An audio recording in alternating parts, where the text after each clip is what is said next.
Hey everyone, and welcome back to our St. Joseph's Corner channel.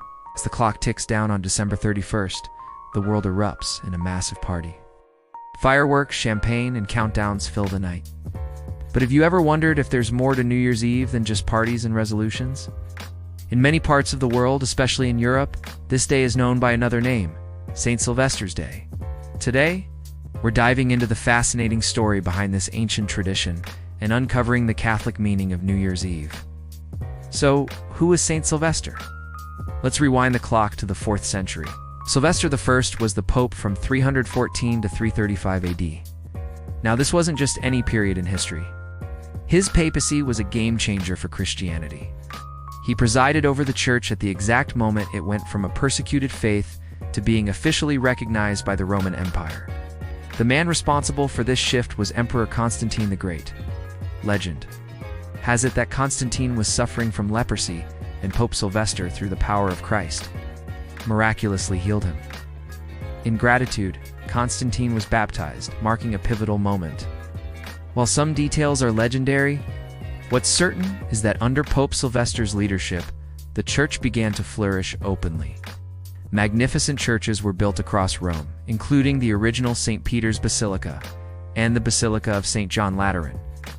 It was also during his time that the Council of Nicaea was held in 325 AD, which gave us the Nicene Creed, a foundational statement of faith still recited by Christians worldwide today. Pope Silvester passed away on December 31st, 335, and was buried in Rome. The Church chose this date, the anniversary of his death, as his feast day. As the Gregorian calendar became widely adopted, December 31st also happened to be New Year's Eve. So, the secular celebration of the New Year and the religious feast day merged, which is why in countries like Germany, Austria, Italy, and Poland, you'll hear people wishing each other a happy Sylvester. This connection isn't just a historical footnote. It offers a deeper, more spiritual way to look at the end of the year. While the world focuses on letting go of the old and celebrating the new, the Catholic tradition of St. Sylvester's Day encourages a moment of reflection and gratitude. It's a time to look back on the year that has passed, not just at our personal successes and failures, but at God's constant presence and faithfulness through it all. Many churches hold special services, like a watch night mass or Eucharistic adoration, to thank God for the blessings of the past year and to entrust the coming year to His care. It's about ending the year not just with noise and excitement, but with prayer and a renewed sense of hope in God's plan. Now, let's explore some of the amazing and diverse traditions that have grown around St. Sylvester's Day across the globe. It's a beautiful blend of faith, folklore, and fun. In Germany and Austria, where the day is called Silvester, one of the most famous customs is Bligasan, or lead pouring. People melt small pieces of lead or tin over a candle and then pour the molten liquid into cold water. The shape it forms is believed to predict your fortune for the new year. A ball shape means luck will roll your way, while a star signifies happiness. It's a playful way to look ahead with hope. And of course, many Germans also have a quirky tradition of watching a 1963 British comedy sketch called Dinner for One. It's become a national New Year's Eve staple. Head over to Italy, and you'll find the focus is on food. The Cenone di San Silvestro, or St. Sylvester's Dinner, is a massive feast. A key dish is lentils, usually eaten right after midnight. Why lentils? Because their small, round shape resembles coins, symbolizing wealth and prosperity for the year ahead. So the more lentils you eat, the richer you'll be. Another popular food is cotechino, a type of pork sausage, which is also enjoyed for good fortune. In Switzerland, things get a little more theatrical. In certain regions, men dress up as Silvester. They wear incredibly elaborate costumes, huge ornate hats depicting scenes of rural life, and massive cowbells. They go from house to house, yodeling and ringing their bells to wish everyone a happy new year and drive away evil spirits. It's a stunning and unique folk tradition. There's also a fun custom for kids. They compete to see who can wake up first on New Year's Eve morning. The last one up gets playfully teased all day.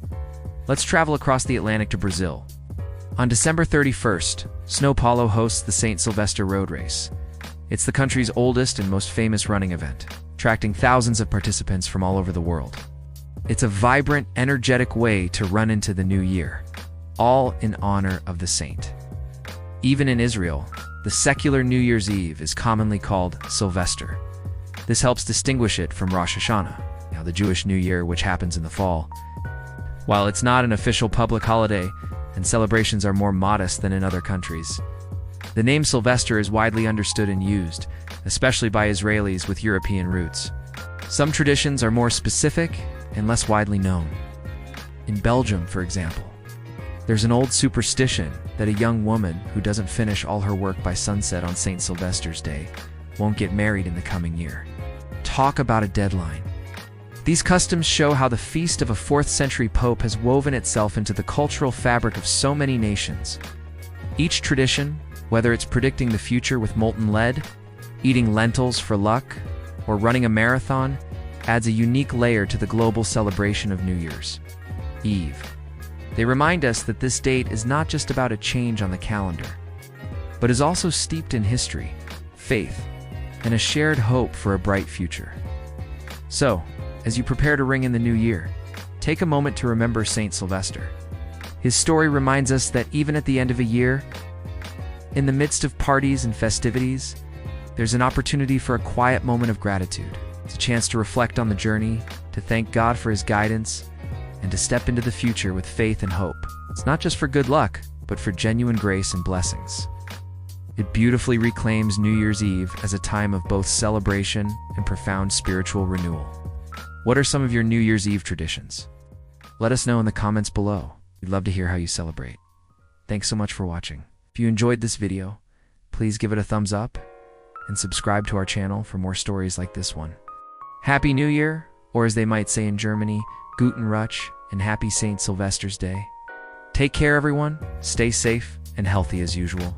We'll see you in the next one, and God bless you always.